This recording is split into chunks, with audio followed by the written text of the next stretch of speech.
jellyfish have to digest the food quickly. Also, weight of the food can weigh them down and they won't float.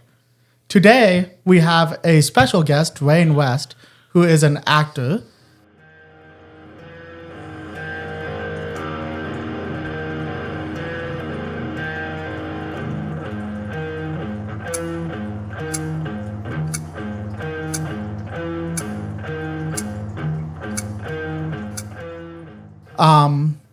Would you like to introduce yourself?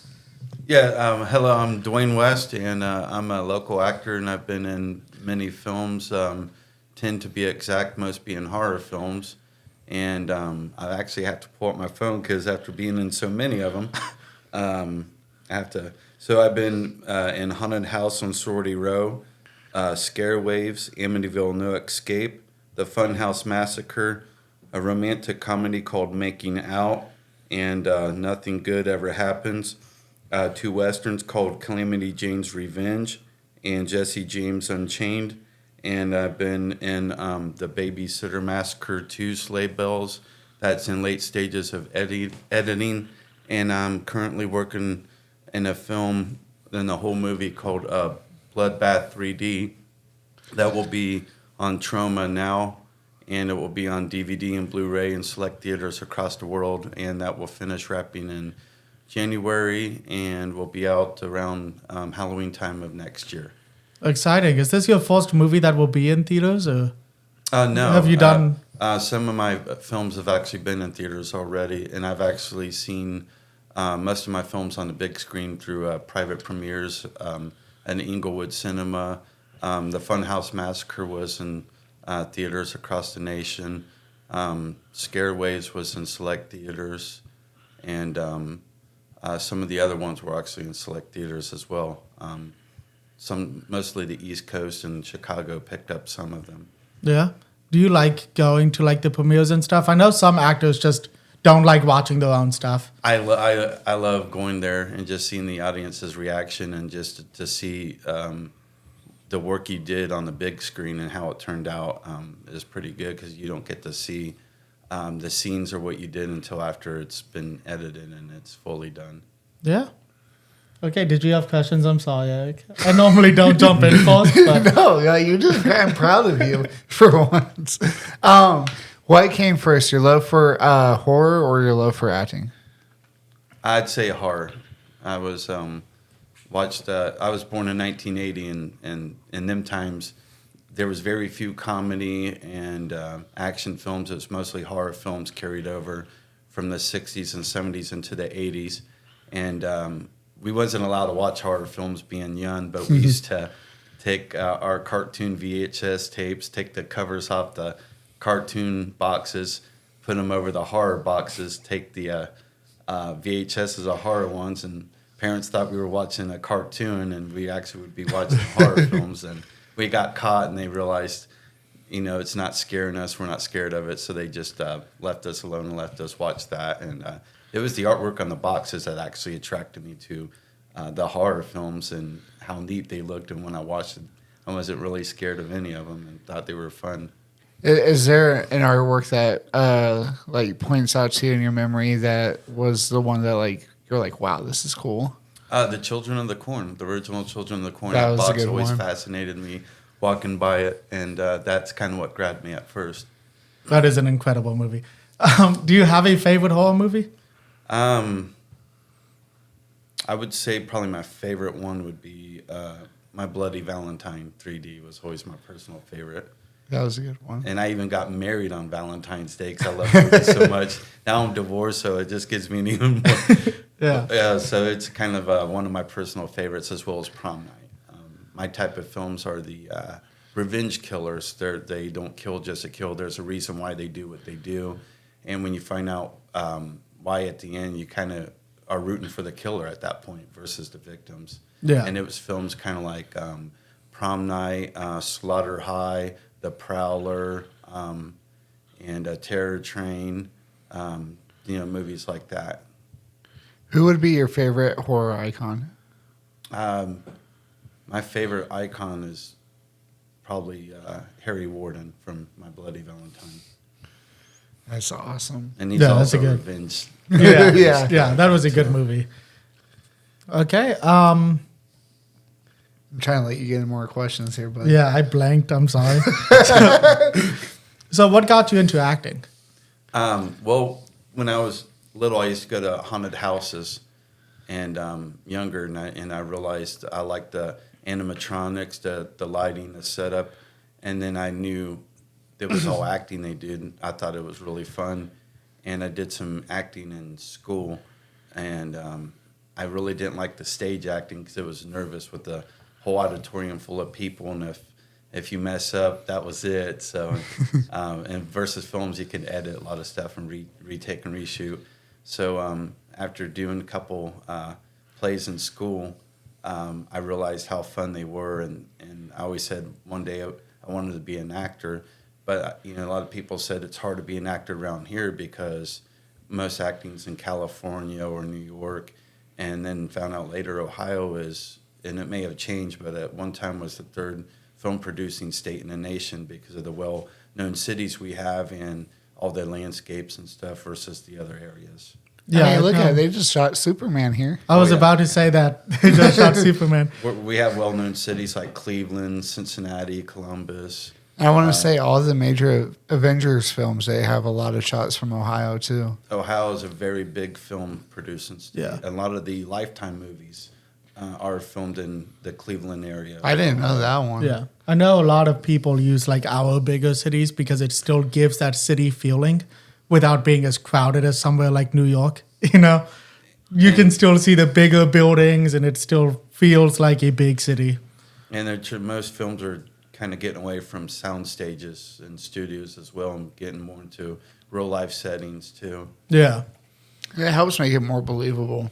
And I would think that they would save money from doing it on location compared to A lot of it is stage. tax-wise too, so it would be cheaper taxes to do it in states like Ohio versus California, Florida, New York, and Yeah. So I know you're also love of professional wrestling. Is there any aspect of that you would want to bring into your like acting career, or have you brought into your acting career? No, that's always been separate. Wrestling wise, I've always grew up loving the Honky Tonk Man. I just liked his whole Elvis look and the way he came out and just performed for the audience. Yeah. He was the only wrestler to grab my attention, and I wanted to meet him someday, and I finally did get to meet him. So, and I owned some of his personal memorabilia that he had sold at an auction, and so having a part of that's pretty neat to have. Yeah, that's an awesome thing. That consists of one of his wrestling trophies, and it's got his name on there in Hall of Fame, and I own one of his belts that he wore for one of his uniforms, and an autographed picture of him too. So it's kind of neat to have that from what I consider the greatest intercontinental champion of all time. 100%. I fully agree about that. What is one of your favorite movies that you've worked on so far?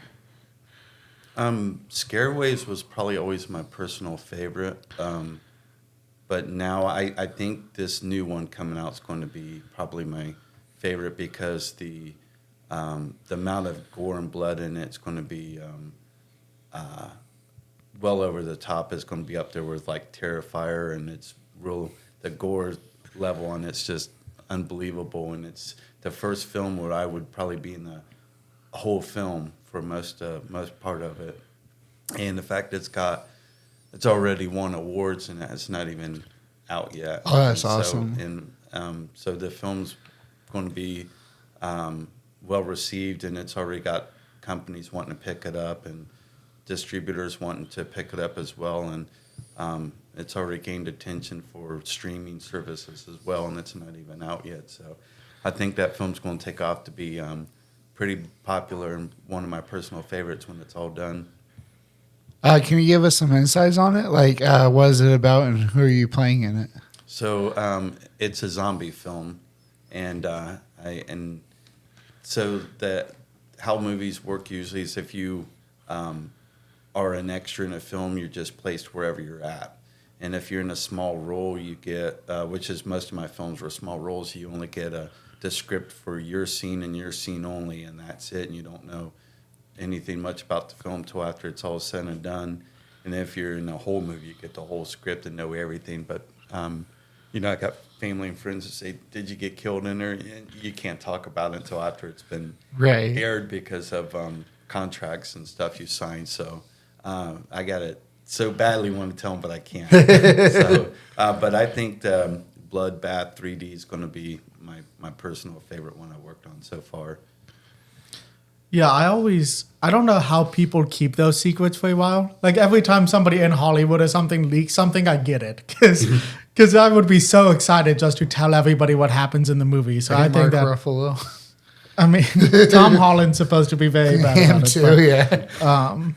And that's why I bring my family and friends to the premiere too, just so that way they could see it and they're like, "Oh, you really did get killed. I knew it." And so that's kind of why I make them watch the premiere and stuff, because you're allowed to bring family and friends with you to all that.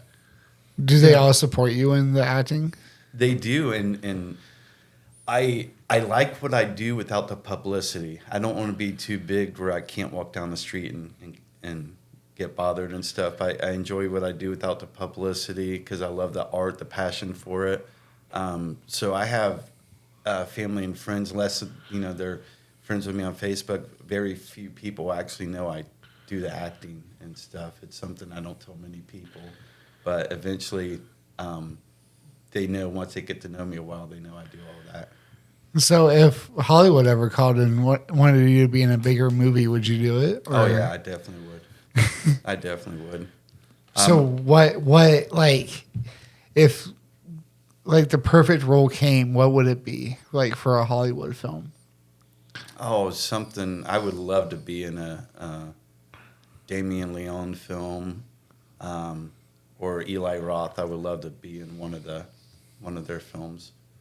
I would love to either be a killer or be killed but survive most of the movie, and, or a hero and that survives at the end. I think playing a slasher like a Jason or Michael Myers kind of type would be really fun because you probably don't have to talk a lot, I mean, it's mostly acting with your body, so I think that would be a lot of fun. So the role I'm doing on this Bloodbath 3D is I'm one of the main zombies, and I don't have any speaking roles, but I just do a lot of the killing, and the killing is just over the top in there, and it's pretty gory and graphic. And if there was rating systems to this day on films being banned, this would probably be one of them. Yeah, I love a good zombie movie. That's exciting. They're actually one of my favorites. And what captured me with zombies was two things: was the original Night of the Living Dead, and then the original Resident Evil for PlayStation 1. I love zombies from all that. I love Resident Evil. I can't play scary games. That was the first, I just can't do it. That was the first game that got me on the jump scene. Yeah. And no movies really ever scared me, except for the Amityville Horror. That movie, for some reason, grabbed me. That actually scared me because it was unforeseen ghost, and it was a paranormal film, and it could be in anyone's house. So, and then when I found out it was based on a true story, that's kind of scared me more. So I could watch slashers all day long when I was younger, but when I watched the Amityville Horror, that's what actually grabbed me, actually scared me in a first horror film that scared me, and ended up being one of my personal favorites as well. Yeah, I'd like to point out that Jellyfish just died. That's okay. If you hadn't pointed it out, nobody would have noticed. But it does that sometimes. That was We like need a to lot of charge the it. background noise while we're talking, and it just dies. We need to charge it more often, honestly. The return of the jellyfish. Yeah, it's Sunday. He's probably just sleeping in. Yeah. Is there like any side projects that you would like to work on at some point? Well,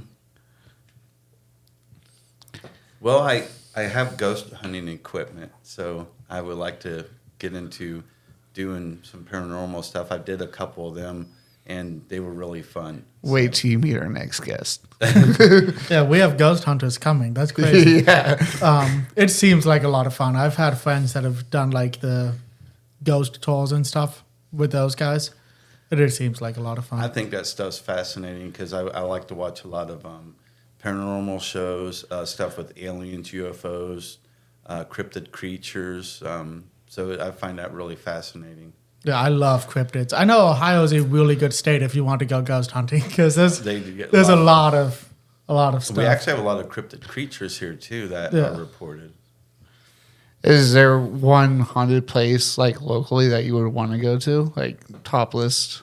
Well, I did. It was the Ohio State Reformatory, also known as Shawshank. Yeah, And that was really, really wild. I took some ghost hunting equipment there and got quite a bit. Oh, that's awesome. We did a tour of it for my birthday like a year or two ago. And because we didn't know you could like rent it out for ghost hunting and everything.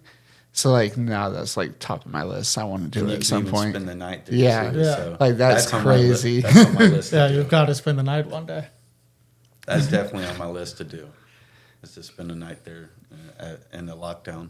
Yeah, I want to go to Alcatraz one day. That seems like a lot of fun, but That'd be a lot of fun too. that is not nearby. So Oh no, that's no, it's a little bit farther. You got to take a boat to that one. Yeah. But I don't want to go for the ghost tours. It's just a very historic prison. You want to go for the history and not Yeah, I the want to go ghosts? for the history. What is wrong with you? A lot of cool stuff happened at Alcatraz. But yeah, I got my start on films when I go to horror movie convention centers twice a year, and then I was at an autograph signing and met a director named Henrik Kudo, well-known filmmaker, and then I said, how do I go about getting into horror films and acting, because I really want to do that. And he gave me his information, said to follow him. He'll look out on websites. He'll send audition links and stuff, and so he was looking for extras, and I went and did some extras, and I did some auditions before for other films at the Victoria Theater in downtown Dayton, and did some auditions in other locations as well. And I got contacted to do small roles, and it just kept going from there. So it was kind of fun, and also been in a short film called Silent Dead too. So Yeah. that was actually a lot of fun doing too. We just recently had a director on our show. His name was Spencer Wolf. And he's doing a short series of horror films called Night Terrors. Would you ever be interested in doing a short series of films? That's actually one of my personal favorites. Scareaways was an anthology. It was short films, and my personal favorite franchise now is the VHS films. And I love I believe Carl likes those too. Yeah. I love VHS, Tales from the Crypt, Creep Show. They're my favorite. I just love the anthology short films, and VHS being one of the top ones. And they're one of my personal favorite films to act in, actually, because they're all short and they all tie together at the end. So it's one of my favorites. I definitely would be interested in that. Do you have any funny stories or like crazy stories from just being on set and acting? Oh yeah, on Bloodbath, we actually laugh about it. We one of the scenes was we were on the floor, and there was just so much blood that it actually stuck to us. And when the victim tried to get up, when the film was done, the camera was still rolling, and they couldn't get up, and I couldn't get up. All of us were stuck, and you could hear the pulling sound of our clothes from the linoleum floor, and we're all laughing because it sounded like Velcro being pulled, and we just couldn't. We all had to have help up. So we laugh to this day about that, and they plan on having bloopers in the film too. So hopefully that makes the cut. That has to make the cut. And like Scare Waves, I was on this segment called Office Case. I was the burglar on there that gets shot and killed and unmasked at the end, and people said I genuinely looked like I was dead, and how did I pull that off? And I had the eyes that kind of do it for them, but there was a specific star in the sky that the director said to keep your eye focused on and just fixate on that, and there'll be a lot of lights and stuff around you. Just pay no attention to that, and just fixate on that star, and it will give it that far away death glare they were looking for, and it worked. And but you could feel the heat of the lights and stuff, and so we had I think it took like 8 or 9 takes to redo that because they wanted to do it in different angles and stuff. So I literally had to fall on rocks 8 or 9 times, but then you had this big old broom. They would dust you off and get everything off of you, and so and then the blood got in my eyes, so I just try to keep still while they did the shoot, and then afterwards I was able to get that washed out because it started to irritate it. Right. But we got through it, and it turned out pretty good. Would you say that would be the best advice you've gotten from a director, or what would be the best advice? Best advice was to what I liked about it too is they knew it was my first small role, so they introduce you to the cast and crew and everyone that's going to be in the scene with you. And we sat down for about an hour to kind of get to know each other and feel pretty good about it. And then a gun was used, but it was a Smith & Wesson 9mm gun, but it was a prop gun that used an air cartridge, a gas cartridge, and it sounded like a real gun going off. So they let me shoot it to show that it wasn't real, and handle it, just make you feel comfortable. And that's nice. Then get to know the cast for a bit, so when your scene come up, you wasn't nervous or awkward. The hardest part I would say about acting is when you get a script, you are given, when you get it down, and then you get there, they want it done another way, and you're not prepared for that. That's probably the hardest part about acting. So now I have to learn to be in the moment and just try to do it in so many different ways. And what really inspired me on acting, I was at Cinema Wasteland years ago with Betsy Palmer, who was known for playing Jason's mom on the original Friday the 13th. And I told her how I always liked to get into theater and acting, and she said, "Why don't you do it?" And I said, "It's hard to do in Ohio." She kept encouraging me, and she said, you needed, every day I saw her, which was Friday, Saturday, and Sunday, she kept telling me to keep pursuing acting and theater and don't give up on it. She said, because that one film could be it for the rest of your life, because I was in Friday the 13th for, she said, around 10 minutes in total, and that made me who I am for the rest of my life. So don't turn down no roles, no matter how small they are, or no films, no matter how big or small they are, because that one film could get you recognized for life like it did me. And she, when I left, she said, "Now you're going to pursue acting, right?" And I said, "Yeah, I'll look into it." And so that she kind of was my point, that she was that encouragement I needed to do it. So I always have that memory. It's crazy to get that encouragement from that person of that level, yes. So she's the reason why that kind of forced me into doing that. And my favorite actors were James Dean, Sal Mineo, Marlon Brando, and Bruce Dern. So I have a great love for all of them, and the encouragement of Betsy Palmer, which I found out actually dated James Dean for 8 months back in her day. And so it's neat to find that out and get encouragement from her being in films, knowing I like the other actors she dated as well. Yeah, that's awesome. Yeah, so you've done a lot of extra work. Has there been any interesting interactions with like the lead actors in the movies or anything? So Bloodbath is 3D is kind of like a lead actor role, but for the zombies. Yeah. And most of them small roles. I think I feel like every time I do a film, it gets bigger roles for me as they keep coming. That's always good. I started out as a extra in 3 films and small roles in all the others, and this one would be one of the biggest roles I've did.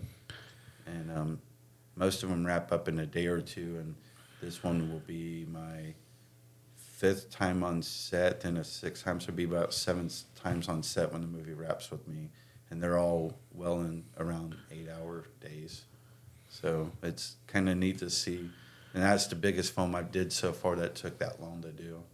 And it's the stuff I have to wear, the gear I'm in, the makeup, it's grueling. It's really uncomfortable being in all that. And then you can't see too well, so you got to be guided with one person on each side of you.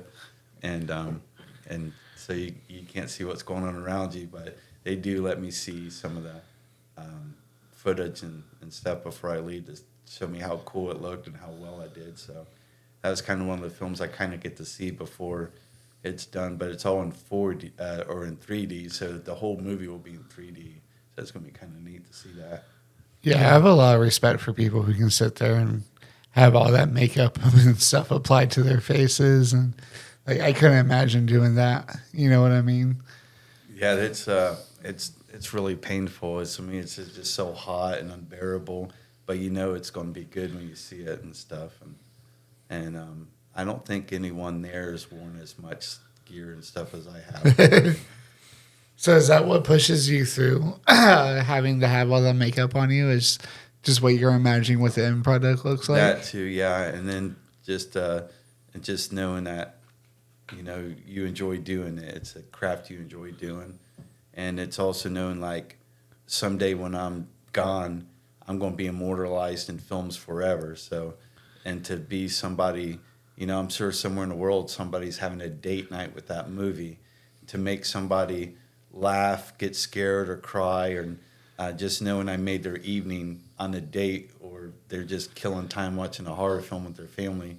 They're watching me on their TV somehow. It's kind of neat to know I'm in someone else's household on a DVD or TV, and I'll be kind of immortalized forever, even afterwards. And knowing I made somebody's evening and stuff. And there's people who collect films, and that was one of their favorites and stuff. And to have people come up say your scene was the best, or I really liked you on the whole film, it's neat to hear good feedback like that too.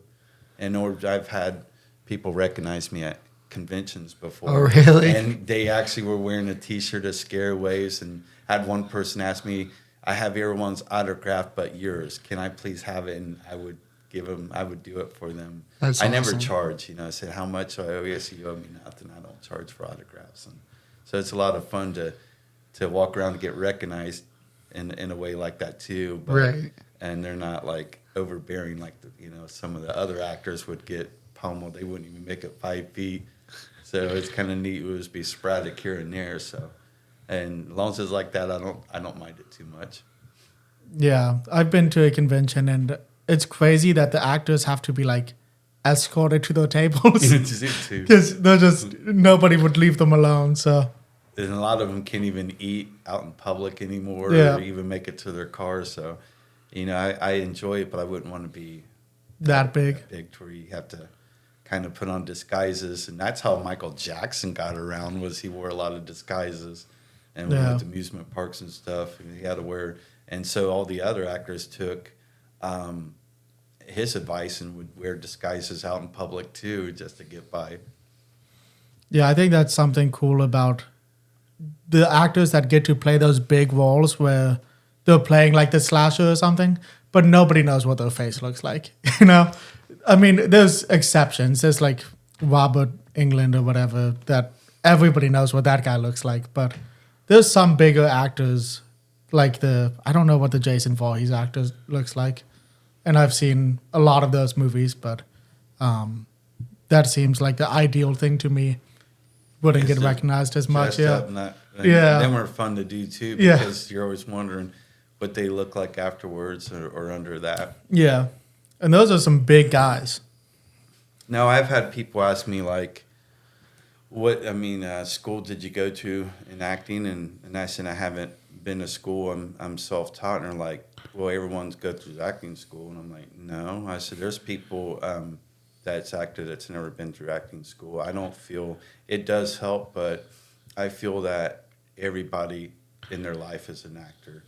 And Marlon Brando said it once in one of his documentaries, like how many times had somebody came in and they're wearing an ugly dress that's really ugly, and you're like, oh, that looks really good. I like that dress.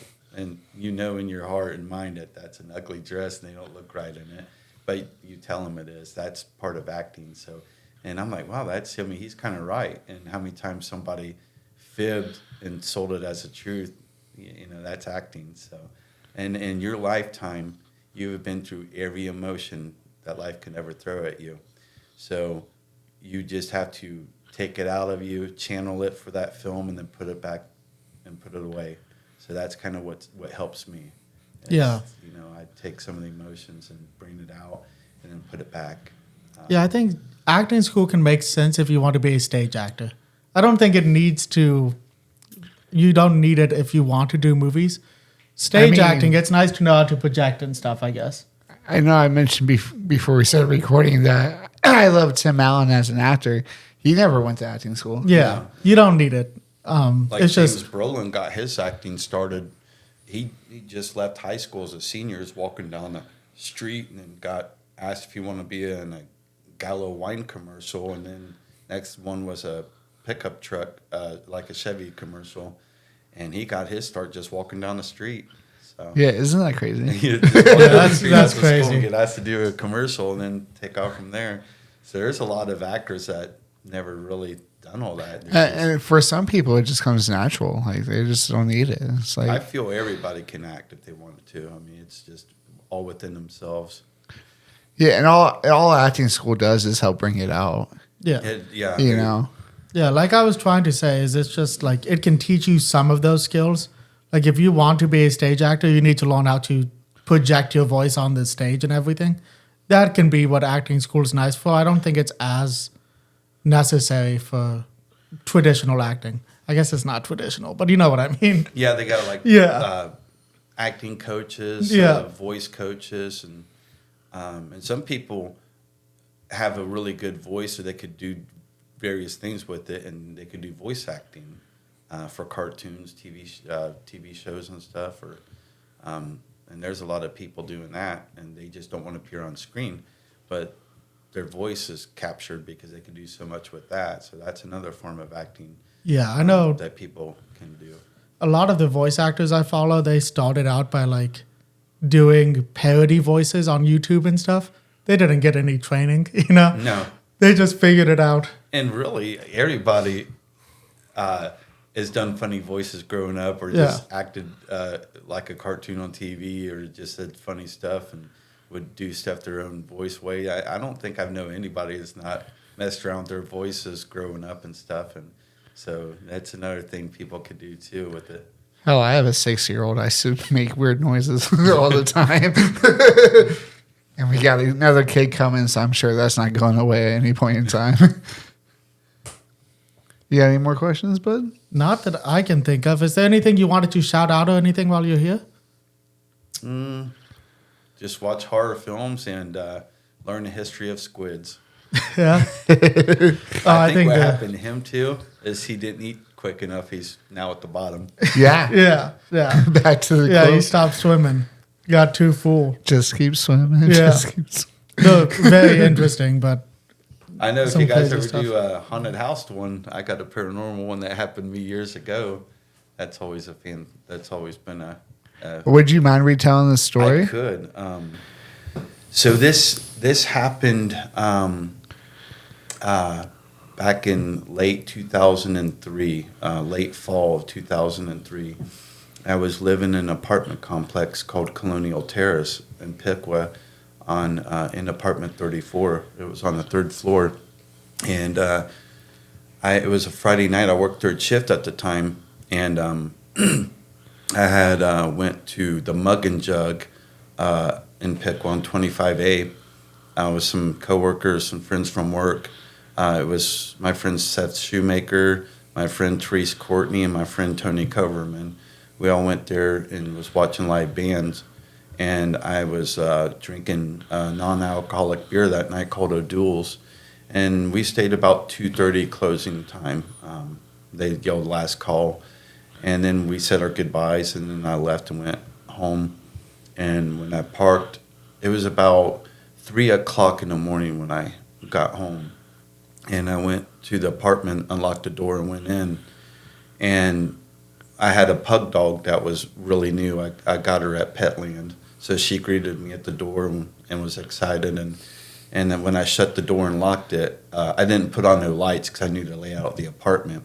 Now, I had dark blue curtains, and all the blinds were closed because I worked 3rd shift. And I walked straight back to the bedroom. And when I got to the bedroom, I froze in fear, and because there was a bright green ball of light that was flying around my room sporadically. And it was bigger than a softball, but smaller than a volleyball. And it was bright green, solid. I couldn't see through it at all. It was a bright green ball of light, perfect circle, and it was flying around sporadically. And it looked intelligent, like it looked like it had some kind of life to it, like it was looking for something or looking for someone.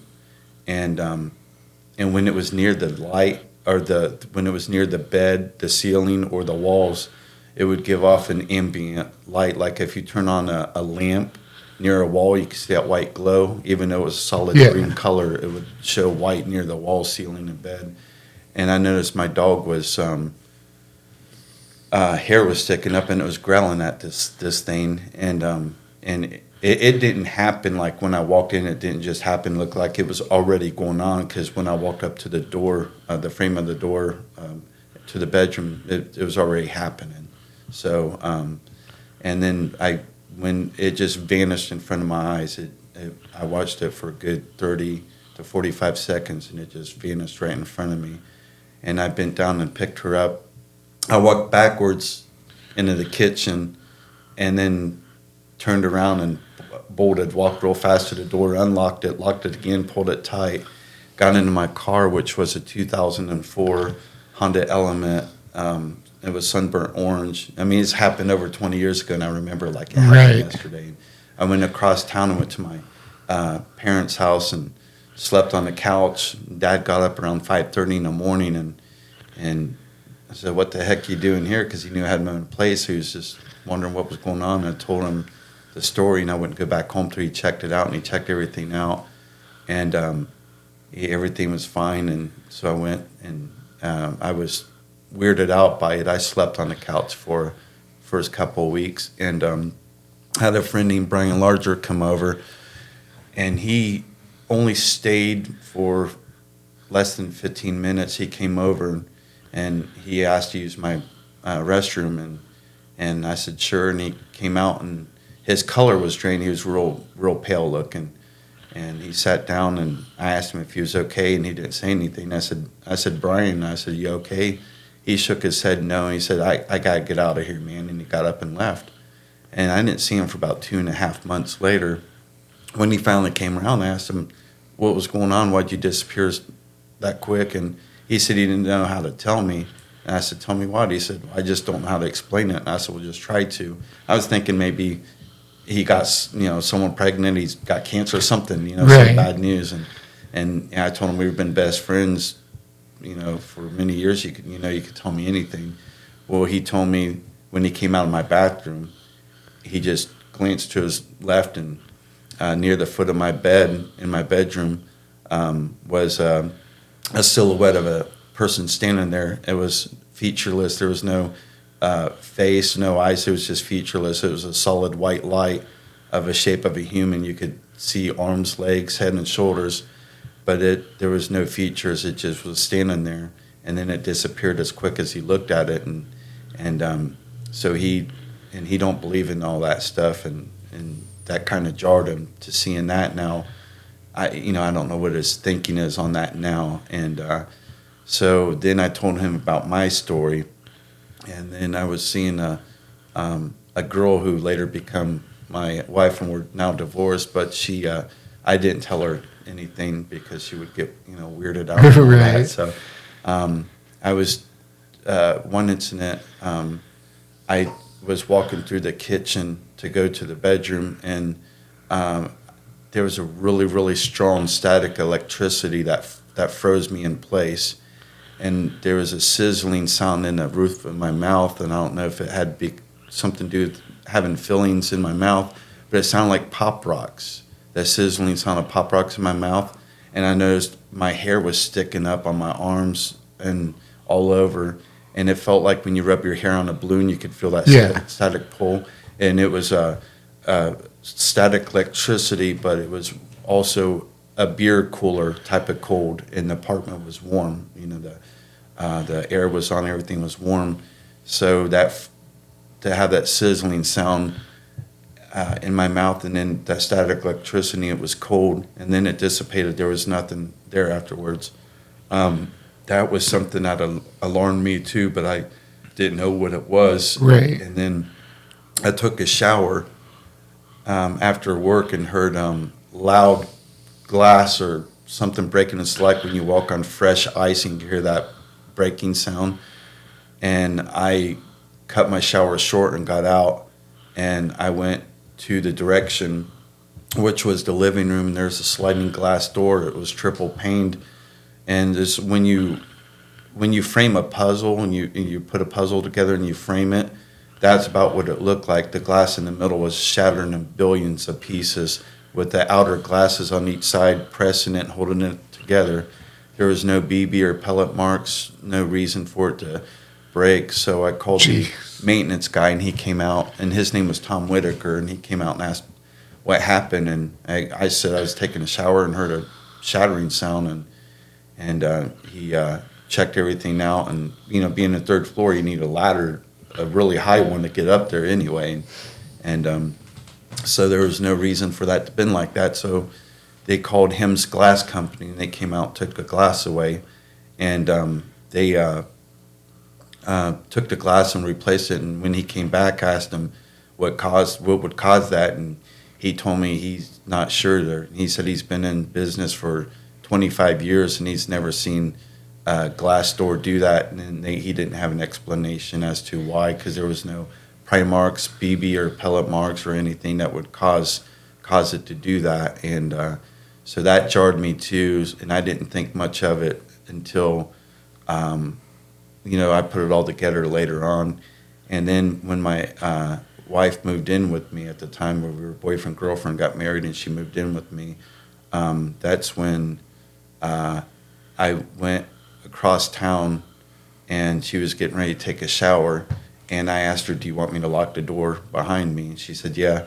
And so I left, and I made it about 3 miles, and I got a frantic phone call, and I answered it, and the panic in her voice, and she said she wanted me to get home right away, but didn't tell me why. And I turned around and went home, and she told me, and she had a towel on, and she was real shaken and visible, shook up, and weirded out. I could tell something was bothering her. And she told me when she was taking a shower, she had a door open. It was a frosted sliding glass door. She saw white T-shirt, blue jeans, looked like a male, maybe 5'10", walk into the bedroom and disappear. And she hollered out thinking it was me. And I was wearing a red Canadian jersey and blue jean shorts. And she, when she hollered for me, and she went to the bedroom, because that was where she thought it was me. And she realized there was no one in there, and there was no one in a walk-in closet. She looked out the blinds. My car was gone. She checked the door was locked. So she knew, with the door locked and my car's already gone, she'd seen something in there that shouldn't be in there. And that freaked her out, and that's what had her call me. That's when I told her about my incidents, my friend Brian's incidents. And we ended up moving less than a year later. And then I told my story to a paranormal group that was at a convention in Indianapolis. I can't remember the name of it, but it starts with an I, and it has 3 letters to it that meant something. And I told my story to this paranormal group and got to talk to him. He asked me, do you believe in the paranormal? And I said, well, I didn't then, but I do now. And he said, do you mind sharing your story with me? And I said, well, it's a little long. He said, that's okay. That's what we're here for. And so when I told him my story, he told me he believed me, and he told me he was a retired police detective, now turned paranormal investigator. And he said, you see that table over there? And it was kind of like set up like this. There was a table adjacent to it. And I said, yes. He said, during the whole time he told me the story, I had you on facial and voice recognition, lie detection technology, and you passed with flying colors. And he said that he's never seen somebody pass facial and voice recognition, lie detection technology, and they had top-notch technology at the time for that type of stuff. and he's never seen somebody pass with colors that high, flame colors that high on that. So he definitely knew, I was telling the truth and seen something. And he said that they get people, he does it, and he said, sorry, I had you on that type of stuff, but we get some people tell us they spin a bunch of yarn, or they're not being too truthful, and so it's something we do to kind of weed out. That's how they investigate. They kind of weed out, and if you pass it, they really did see something, and there's something to it. So it kind of validated, what I saw was real, and there's a day that don't go by I don't think about that incident, like what it was, why me, and what was it.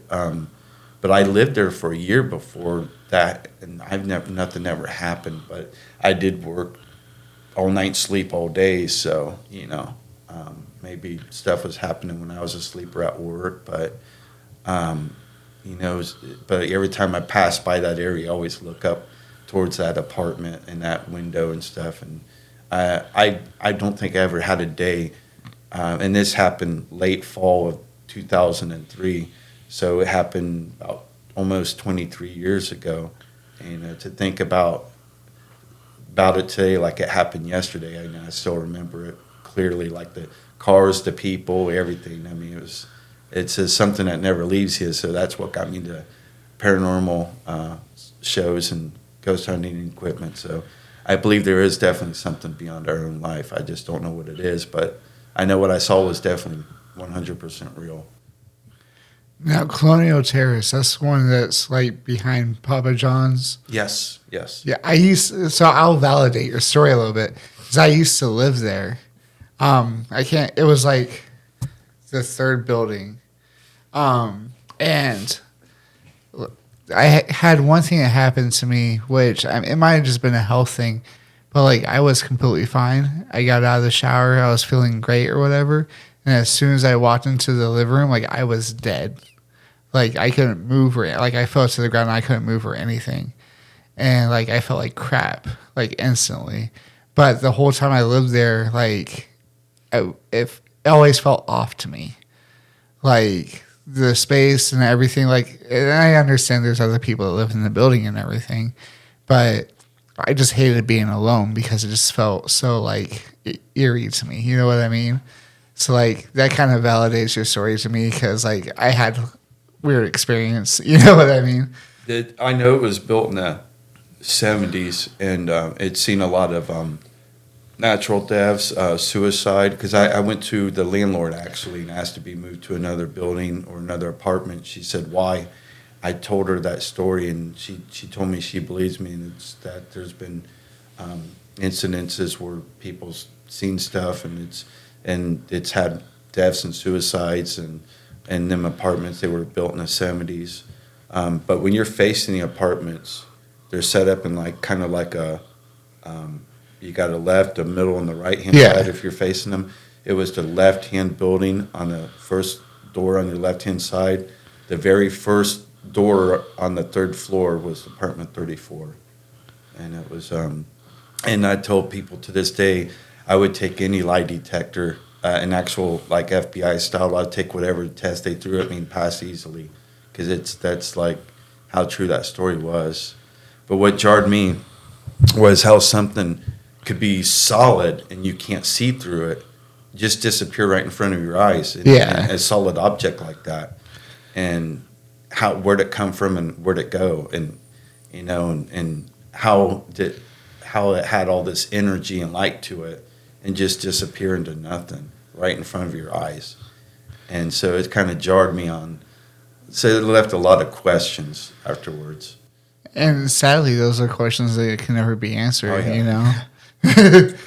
And it's like, because I watch a lot of ghost shows and like ghost adventures and all of that. And like, as much as like you can get the proof that something's there, like you can't prove why that's proof, or like have a reasoning behind it. You know what I mean?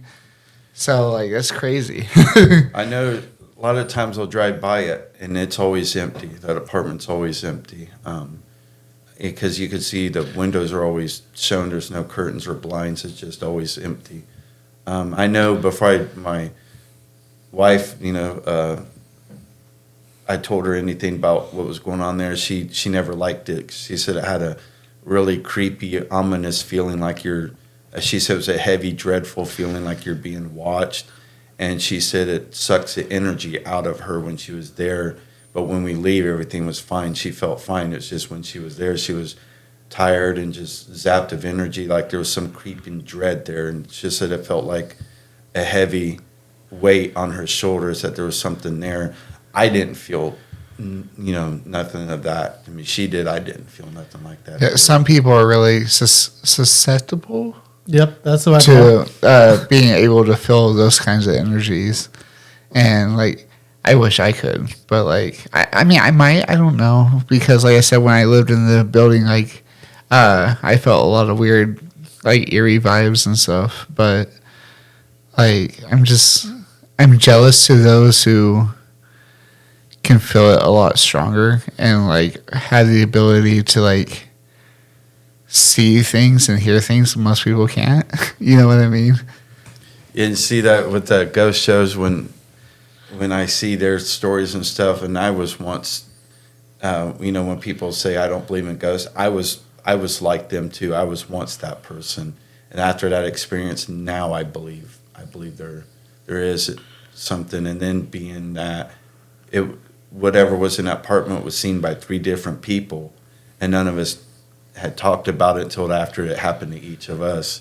That's kind of validation to me as well. 100%. That's crazy. Well, thank you for sharing your story with us. Yeah, it's definitely. I know I shared it on Ohio's on Fire podcast company that was at the time owned by Anchor FM, and they reached out to me and said that story alone was the second most viewed story in the world, and it aired on Halloween, and it was viewed across the whole world and nation. So to have awesome. a number 2 story like that was really cool, right? Because I think the validation of it, there was a lie detection that was done, and 3 different people seen it, and made believers out of definitely me after that incident. Yeah, that is definitely interesting. I understand how that could be something that never leaves you. But before we wrap up, is there anything you would like to say that to people that are interested in getting into acting or anything? I would say definitely pursue it. Don't ever let your dreams die young, and just keep pursuing what you want to pursue. And there's many avenues out there now that'll help you get to reach your goal as far as acting and stuff, with all the different websites and there's independent filmmakers sites on Facebook. There's a lot of avenues out there to help you reach your dreams and goals a lot easier now than it was back then. Yeah, 100%. Did you have anything else, Eric? No. Okay. Well, thank you so much for being on the Jellyfish Manifesto. We appreciate your time. I definitely thank you guys appreciate for it. having me. It was an honor, and it was great to be part of this show, and can't wait to see it and to follow you guys on your future adventures of other stuff. We appreciate you. Hopefully we can have you back on and have you on one of our other shows too, because we have more shows. I definitely would be delighted to be back on the show. Awesome. Well, thank you, sir.